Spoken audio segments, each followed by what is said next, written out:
नमस्कार विद्यार्थी मित्रांनो, लर्न फ्रॉम होम या चॅनलमध्ये आपले सहर्ष स्वागत। मी सुरेश हनुमंत सुतार, श्री तुळजाभवानी विद्यालय सोमाटणे, तालुका मावळ, जिल्हा पुणे।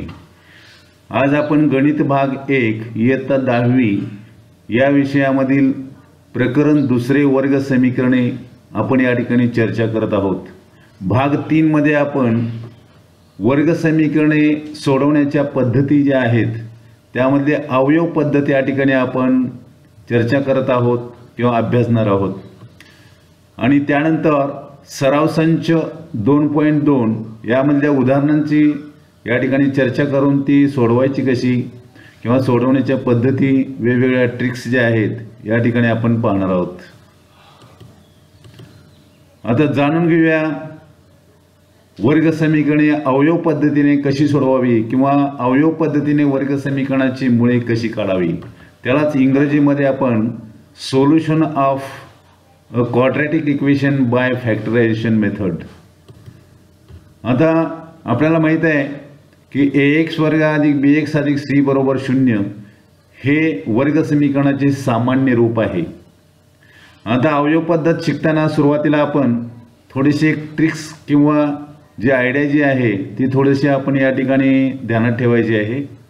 तर या सामान्य रूपातून आपण अवयव कसे पाडायचे हे आपण पाहणार आहोत। ax वर्ग अधिक bx अधिक c बरोबर 0 यावरून वर्ग समीकरणाचे खालील प्रमाणे प्रकार पडतात। पुस्तकामध्ये याचा उल्लेख दिलेला नाही, पण या ठिकाणी जुन्या अभ्यासक्रमाचा थोडासा या ठिकाणी अभ्यास आहे, त्यामुळे त्याच्यावरून ही अवयव पाडण्याची पद्धत जी आहे, जेव्हा आपण वर्ग समीकरणाचे प्रकार माहीत असतात तेव्हा हे अवयव पाडणे सोपं जातं, त्यामुळे हा मुद्दा या ठिकाणी मी घेतलेला आहे। तर पहिला प्रकार जो आहे तो ax वर्ग अधिक bx अधिक c बरोबर 0। तर यामध्ये a ची किंमत 1 असताना हा एक पहिला प्रकार आहे। वर्ग समीकरणामध्ये पहिला प्रकार जो आहे, पूर्वीच्या 9वीच्या अभ्यासक्रमामध्ये x वरचा सहगुणक असताना व x वरचा सहगुणक नसताना अशा बहुपदीचे प्रकार होते। तर त्याच्यावरून हे समीकरणाचा प्रकार या ठिकाणी मी बनवण्याचा प्रयत्न केलेला आहे। त्यानंतर दुसरा प्रकार जो आहे तो ax वर्ग अधिक bx अधिक c बरोबर 0। तर यामध्ये a बरोबर 1 नसताना, म्हणजे a ची किंमत 1 नसून इतर संख्या, शून्येतर संख्या इतर कोणत्याही या ठिकाणी असतील, मग ती पद्धत या ठिकाणी आपण कशी सोडवायची हे आपण चर्चा करणार आहोत नंतर। त्यानंतर तिसरा प्रकार जो आहे तो ax वर्ग अधिक c बरोबर 0। यामध्ये b बरोबर, म्हणजे मधलं पद जे असतं bx, त्या ठिकाणी b बरोबर 0 ठेवले तर या स्वरूपाचं आपल्याला समीकरण मिळतं ax वर्ग अधिक c बरोबर 0। मग याचे अवयव कोणत्या पद्धतीने पाडावे हे आपण या ठिकाणी शिकणार आहोत। त्यानंतर चौथा प्रकार जो आहे तो ax वर्ग अधिक bx अधिक बरोबर 0। यामध्ये पहा शेवटचं स्थिर पद नाही आहे, म्हणजे c बरोबर 0 असताना हा चौथा प्रकार आहे, म्हणजे ax वर्ग अधिक bx बरोबर 0। म्हणजे आपण चारही प्रकार जे आहे ते थोडेसे ध्यानात ठेवून प्रत्येक उदाहरण सोडवताना कोणता प्रकार आहे, कोणत्या पद्धतीने हे उदाहरण सोडवलं पाहिजे हे थोडंसं आपण लक्षात ठेवण्यासाठी हा पहिली स्लाइड जी आहे ती अत्यंत महत्त्वाची आहे। हे डोळ्यासमोर ठेवून आपण पुढली उदाहरण सोडवणार आहोत। आता या ठिकाणी 7वं उदाहरण जे पाहणार आहोत आपण, कर्णी 2x वर्ग अधिक 7x अधिक 5 कर्णी 2 बरोबर 0 हे वर्ग समीकरण अवयव पद्धतीने सोडवण्यासाठी खालील कृती पूर्ण करा। आता अशी उदाहरणे विद्यार्थ्यांना फार अवघड वाटतात, पण थोडासा बेस जर चांगला असेल तुमचा कर्णीचा, 9वीला कर्णी प्रकरण जर चांगल्या पद्धतीने शिकलं असेल तर इथं या ठिकाणी काय अडचण येण्याची काय गरज नाही भासत नाही आहे तशी। मग आता बघूया आपण कसं सोडवायचं। आता तुम्हाला कृती दिलेली आहे पूर्ण ही, आणि या कृतीमधल्या स्टेप्स बघून आपण ह्या रिकाम्या जागा भरणार आहोत। आता पहिलं उदाहरण दिलेलं आहे तुम्हाला, कर्णी 2x वर्ग अधिक 7 कर्णी x अधिक 5 कर्णी 2 बरोबर 0। मग आता आपण ठरलेल्या याच्याप्रमाणे x वरचा सहगुणक 1 नसताना, म्हणजेच कर्णी 2 गुणिले 5 कर्णी 2 यांचा गुणाकार किती येतो हे सुरुवातीला आपण बघूया। मग आता इथं गुणाकार पाहूया आपण, कर्णी 2 गुणिले 5 कर्णी 2। आता इथं गुणाकार, कर्णींचा गुणाकार केला, इथं कोटी समान आहे म्हणून इथं काय झाला, बेदुणी 4 आणि हे 5 सहगुणक। आता इथं 10 कसे आले लक्षात आले पाहिजे तुमचे। मग 10 कसे आहेत तर ह्या कर्णी 4चं वर्गमूळ 2 आणि हे 5 म्हणजेच 2 पंचे 10, म्हणजे आपल्याला गुणाकार किती आला विद्यार्थ्यांना 10 आला. मग आता या 10चे अशी फोड करायची म्हणजे गुणाकार 10 आला पाहिजे आणि जे आपण बेरीज म्हणतो मधल्या पदाची 7 आली पाहिजे. सोपं आहे एकदम. टोकाची संख्या किती आहे 10 आणि बेरीज किती आली पाहिजे 7. सोपं आहे. मग 10च्या पाड्यात कोणत्या म्हणजे कोणत्या याच्या 2 संख्या आहेत 10च्या पाड्यात 5च्या पाड्यात म्हणजे 5 दोन्ही 10 म्हणजे 5 आणि 2. सोपं आहे एकदम. काय चिन्हाचा गोंधळ नाही काही नाही. म्हणजे 5 अधिक 2 बरोबर 7 आणि 5 दोन्ही किती 10 असं सोपं असतं बरं. मग ही गाळी जागा भरायला किती सोपे आहे म्हणजे 7 एकची फोड झाली 5 आणि 2. फक्त 5 आणि 2 नाही लिहायची तर सहगुणक हे आहे ते म्हणजे इथं 5 एक्स येईल आणि इथं 2 एक्स येतील म्हणजे ह्या गाळ्या जागा झाल्या. आता खालच्या गाळ्या जागा भरताना थोडा विचार करायचा. आता एक्स कॉमन काढलेला आहे म्हणजे ह्यातला एक एक्स निघाला आहे. मग राहिला काय कर्णी 2 आणि अधिक 5 एक्स हा एक्स बाजूला काढलेला आहे म्हणजे कर्णी 2 एक्स अधिक 5. लक्षात आलं. सोपं आहे. म्हणजे कर्णी 2 एक्स यामधला आणि 5 यामधले म्हणजे कर्णी 2 एक्स 5. त्यानंतर पहिल्या कंसात जे असतं तेच काय असतं दुसऱ्या कंसात म्हणजेच काय टेन्शन घ्यायची गरज नाही. मग या ठिकाणी काय आता हे कसं आलं हे तुम्हाला थोडंसं सांगतो तुम्हाला. कर्णी 2 कॉमन का काढला तर कर्णी 2 इथला काढायचा आहे आपल्याला. मग कर्णी 2 बाहेर काढला ती कर्णी 2 करले कर्णी 2 किती येतात कर्णी 4. कर्णी 4चं वर्गमूळ किती 2 असं मिळतं ते. आणि हा कर्णी 2 बाजूला निघाला म्हणजे 2 कंस समान झाले. या 2 समान कंसापैकी एक कंस इथं पण ते झालं कर्णी 2 एक्स अधिक 5.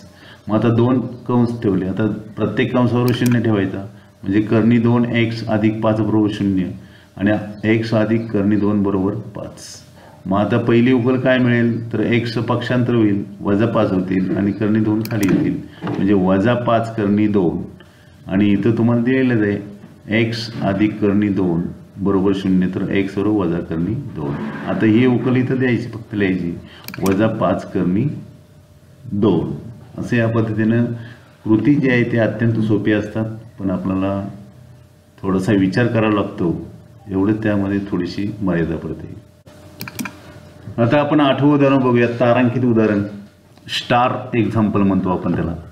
3x वर्ग वजा 2 कर्णी 6 एक्स अधिक 2 बरोबर 0. आता प्रोसिजर तीच आपण आहे त्याच प्रोसिजरनं चालायचं. मग आता इथं 3 आणि 2 यांचा गुणाकार केला आपण 6. मग 6 टोकाची संख्या आली म्हणजे गुणाकार 6ला पाहिजे आणि बेरीज ही 2 आली पाहिजे -2 कर्णी 6 आली पाहिजे. मग आता इथं टोकाची संख्या 6 बेरीज -2 कर्णी 6. आता इथं आपण एक्स समजा कर्णी 6 म्हणजे आपण एक्स समजू.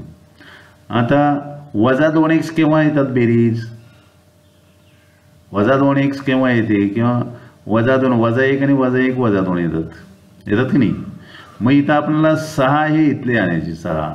मग 6 गुणिले 6 36 म्हणजे कर्णी 6 गुणिले कर्णी 6 36 येतात की नाही. मग 36चं वर्गमूळ किती 6. म्हणजे या ठिकाणी आपल्याला लक्षात आलं पाहिजे की वजा कर्णी 6 आणि वजा कर्णी 6 म्हणजे -x आणि -x म्हणजे -2 एक्स येतील. फक्त या एक्सच्या ठिकाणी कर्णी ठेवायची कर्णी 6 ठेवायची म्हणजे -6 कर्णी 6 आणि वजा कर्णी 6 या दोनची बेरीज आपल्याला -2 एक्स येते -2 कर्णी 6 येते. x म्हणलो बघा मी तुम्हाला -x आणि -x जर घेतली तर -2 एक्स येतात. मग एक्सच्या ठिकाणी काय ठेवायचे आपण कर्णी 6 आणि कर्णी 6 2 कर्णी 6 आणि चिन्ह येईल वजा आणि यांचा गुणाकार तर येतोच.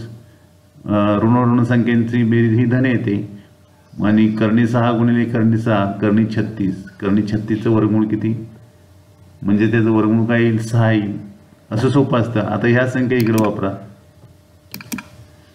आता मध्यपदाची फोड केली कर्णी वजा कर्णी 6 आणि वजा कर्णी 6 2 1 आणि 1 याचा सगुणक 1 आहे. इथं एक सगुणक 1 आहे म्हणून इथं -2 आला आणि कर्णी 6 एक्स आपण लावतो जिथं मधल्या पदाची फोड केली आपण. आता ह्यातला कॉमन काढणं कौशल्य आहे आपल्याला. कर्णी 3 इथं कर्णी म्हणून कर्णी 3 काढायचा. कर्णी 3 गुणले कर्णी 3 कर्णी 9 येतील. कर्णी 9चं वर्गमूळ 3 इथं 3 येईल आणि कर्णी 3 गुणले कर्णी 6 म्हणजेच कर्णी 3 गुणले कर्णी 3 केले असता कर्णी 6 मिळतात. हे तुम्हाला समजलं पाहिजे. आणि या दोन्हीमध्ये x आहे त्यामुळे x निघाला. लक्षात आलं. तर वजा x त्यानंतर इथं पहिल्या कंसात जे आहे ते दुसऱ्या कंसात ठेवा तुम्ही आणि इथला इथं काढणारा कॉमन कर्णी 2 इथं 8 ठेवलेलं आहे. मग कर्णी 2ला कर्णी 2 नाही गुणलं की कर्णी 4 येतील. कर्णी 4चं वर्गमूळ 2 आणि इथं बेत्रिक 6. बरोबर तुम्हाला जमणार. थोडासा विचार करायचा. थोडंसं आपण वहीवर मांडायचं आणि हे कसं काय आलं यांचा गुणाकार करून बघायचं. यांचा गुणाकार करून बघायचं म्हणजे वरची संख्या येते का. ह्या दोन्हींचा गुणाकार वरची संख्या, ह्या दोन्हींचा गुणाकार वरची संख्या. तसंच इथं सुद्धा तसंच. असं थोडा विचार करून बघा म्हणजे कॉमन काढायची पद्धत तुम्हाला समजेल. आता ह्या दोन कंसापैकी एक कंस घेतला त्यानंतर कर्णी 3x वजा कर्णी 2 म्हणजे 2 कंस झाले बरोबर 0. प्रत्येक कंसावर 0 ठेवला. कर्णी 3x वजा कर्णी 2 त्यानंतर किंवा कर्णी 3x वजा कर्णी 2 दोन्ही समानच आहेत म्हणजे उकल सुद्धा समानच येईल. म्हणजेच या ठिकाणी कर्णी 3x बरोबर 2 कर्णी 3x बरोबर 2 म्हणजे x बरोबर कर्णी 3चं पक्षांतर केल्यानंतर कर्णी 2 छेद कर्णी 3. इकडे सुद्धा तीच उकल येईल. x बरोबर कर्णी 2 छेद कर्णी 3. असं सोपं आहे उदाहरण. पण थोडासा सराव केल्यानंतर बीजगणिताला सराव पाहिजे बघा. सराव जर नाही केला तर काही जमणार नाही तुम्हाला. स्वतः सराव केला पाहिजे, स्वतः विचार केला पाहिजे. हे असंच का आलं आणि तुम्हाला भरपूर या ठिकाणी मार्गदर्शन भेटते तुम्हाला. आता नवं उदाहरण 2m कंसात m वजा 24 कंस पूर्ण बरोबर 50. थोडं वेगळ्या पद्धतीने विस्कळीत दिलेलं आहे उदाहरण. तर आपण सोपे रूप द्यायचं याला. सोपे रूप दिल्यानंतर काय होईल तर 2m वर्ग 2mनी mला गुणलं 2mनी 24ला गुणलं हे 48. तुम्हाला समजतं आहे म्हणजे 2m वर्ग वजा 24m बरोबर 50. आता पक्षांतर करून घेऊ म्हणजेच आता हे समीकरण योग्य झालं. ax वर्ग अधिक bx अधिक c बरोबर 0 या स्वरूपात. म्हणजे 2m वर्ग वजा 24m वजा 50 बरोबर 0. आता प्रत्येक पदाला 2 ने जर भागला आपण संक्षिप्त करून घेतले m वर्ग वजा 24m वजा 25 बरोबर 0. आता हे माहीत आहे तर वजा 25 लिहून घ्यायची त्याची फोड करायची त्याचं बेरीज आली पाहिजे 24. या पद्धतीने तुम्ही सोडवा. थोडंसं तुम्हाला सोपं आहे म्हणून तुम्हाला या ठिकाणी देत नाही सोडवून तुम्ही सोडवा. आता मी 10वं उदाहरण घेणार आहे. 25m वर्ग बरोबर 9. आता या ठिकाणी थोडंसं वेगळं उदाहरण आहे. योग्य स्वरूप आणून घेतलं 25m वर्ग वजा 9 बरोबर 0. आता इथं जर विचार केला तर वर्गाच्या संख्या येते 25m वर्ग आणि 9.